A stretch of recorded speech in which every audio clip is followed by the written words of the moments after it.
Kitab Bilangan. Kitab keempat di Alkitab ini meneruskan kisah bangsa Israel setelah keluarnya mereka dari perbudakan di Mesir. Tuhan telah membawa mereka ke Gunung Sinai dan Ia masuk ke dalam perjanjian dengan mereka di sana.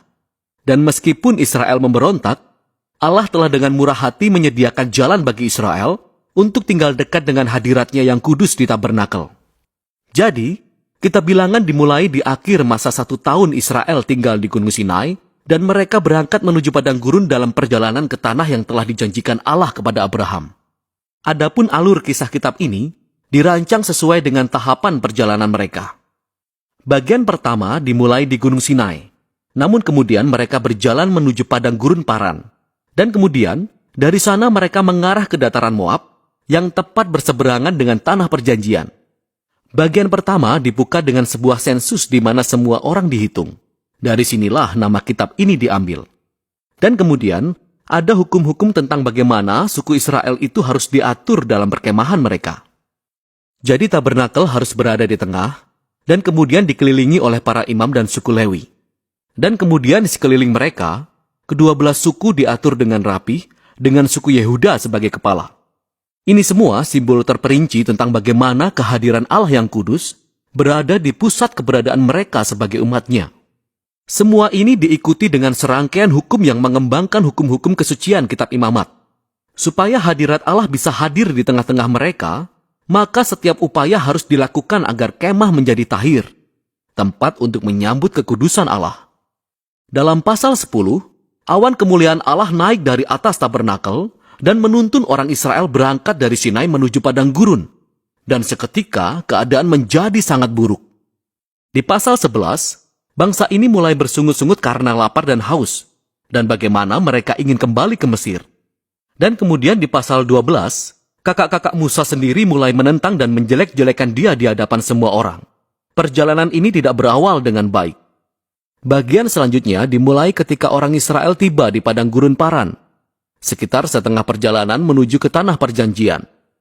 Dan Tuhan menyuruh Musa mengutus 12 pengintai, seorang dari masing-masing suku, sehingga mereka dapat mengintai tanah perjanjian. Ketika para pengintai kembali, 10 dari mereka berkata bahwa tidak ada kesempatan bagi orang Israel untuk bertahan di sana, karena orang-orang Kanaan akan menghancurkan mereka. Namun ada 2 pengintai lainnya, Kaleb dan Yosua, yang mengatakan bahwa Allah dapat menyelamatkan mereka.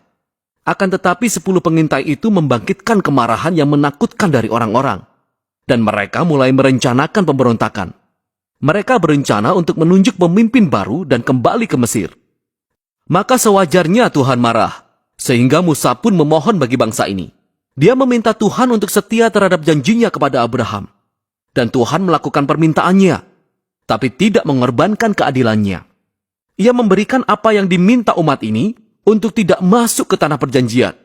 Dan Tuhan menghukum generasi ini dengan membuat mereka mengembara di padang gurun selama 40 tahun sampai mereka mati. Hanya anak-anak mereka yang akan masuk ke tanah perjanjian. Sekarang kita mungkin akan berpikir konsekuensi yang berat ini akan membuka mata mereka. Tapi ternyata keadaan menjadi lebih buruk lagi. Jadi dalam cerita selanjutnya, terdapat kelompok suku Lewi yang memulai pemberontakan. Dan mereka menantang kepemimpinan Musa dan Harun dengan berkata bahwa mereka sudah keterlaluan. Jadi Tuhan menangani orang-orang Lewi ini dengan sangat keras. Dan ia pun memperbarui komitmennya kepada Musa dan Harun sebagai pemimpin Israel. Seiring mereka meninggalkan daerah Paran dan memulai perjalanan, mereka lagi-lagi membuat masalah. Orang-orang Israel mulai bersungut-sungut lagi tentang rasa haus mereka, dan bertanya mengapa Musa malah membawa mereka keluar dari Mesir. Jadi Tuhan meminta Musa berbicara pada bukit batu untuk mengeluarkan air bagi semua orang. Namun Musa tidak benar-benar melakukan hal ini. Dia melampaui batasannya. Dia memukul bukit batu itu 2 kali dan berkata, "Hai orang-orang durhaka, apakah kami harus mengeluarkan air bagimu dari bukit batu ini?" Demikianlah Musa tidak menghormati Allah dengan menempatkan dirinya pada posisi Allah yang bisa mengeluarkan air. Oleh sebab itu Musa membuat dirinya sendiri bernasib sama dengan generasi yang di padang gurun.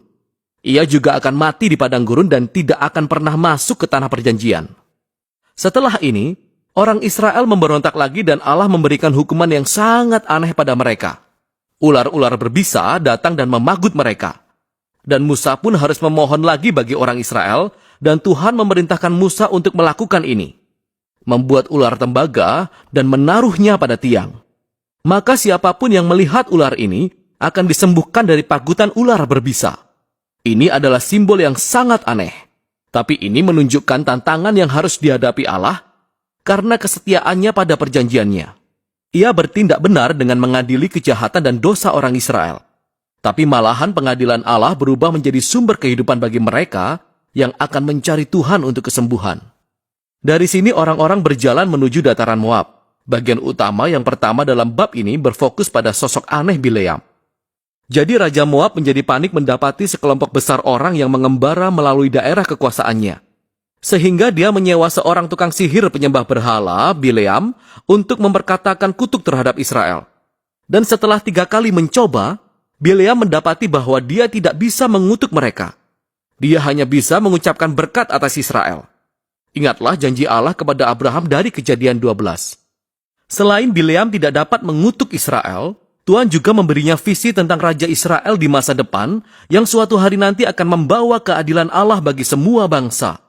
Visi ini juga mengingatkan kembali janji Yakub kepada Yehuda dalam Kejadian pasal 49. Sekarang lebih baik kita berhenti dan merefleksikan alur kisah kitab ini sampai sejauh ini. Kisah-kisah pemberontakan di padang gurun terjadi berentetan dan kian lama kian buruk.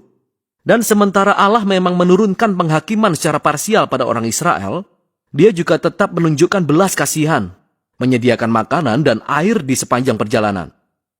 Dan kisah Bileam ini menunjukkan kemurahan Allah dengan begitu jelas karena inilah orang Israel. Di bawah sana di kemahnya mereka bersungut-sungut dan memberontak, tetapi di atas bukit tanpa sepengetahuan mereka, Allah melindungi dan bahkan memberkati mereka. Dan inilah perbedaan antara pemberontakan Israel dan kesetiaan Allah di padang gurun yang membuat kisah ini sangat penting bagi generasi Israel yang selanjutnya. Kisah selama di padang gurun diceritakan kembali dari masa ke masa oleh para nabi Alkitab selanjutnya dan oleh para penyair, bahkan oleh para rasul dalam perjanjian baru. Dan kisah-kisah ini selalu menjadi peringatan bahwa sementara Allah tetap setia kepada janji-janji perjanjiannya, Ia juga akan memperbolehkan umatnya pergi meninggalkan Dia dalam pemberontakan dan menghadapi akibatnya. Setelah ini, sisa dari kitab ini berfokus kepada anak-anak dari generasi padang gurun, dan mereka mulai bersiap-siap mewarisi tanah perjanjian. Mereka mengadakan sensus lagi bagi generasi yang baru. Kemudian mereka pergi dan memenangkan sejumlah pertempuran dengan kelompok orang-orang di sekitar mereka. Dan kemudian beberapa suku bahkan mulai menetap di tanah perjanjian. Dengan demikian, kitab ini berakhir dengan generasi baru yang bersiap-siap memasuki tanah perjanjian. Dan Musa hendak menyampaikan kata-kata hikmat dan peringatan yang terakhir. Namun untuk sekarang, inilah isi kitab Bilangan.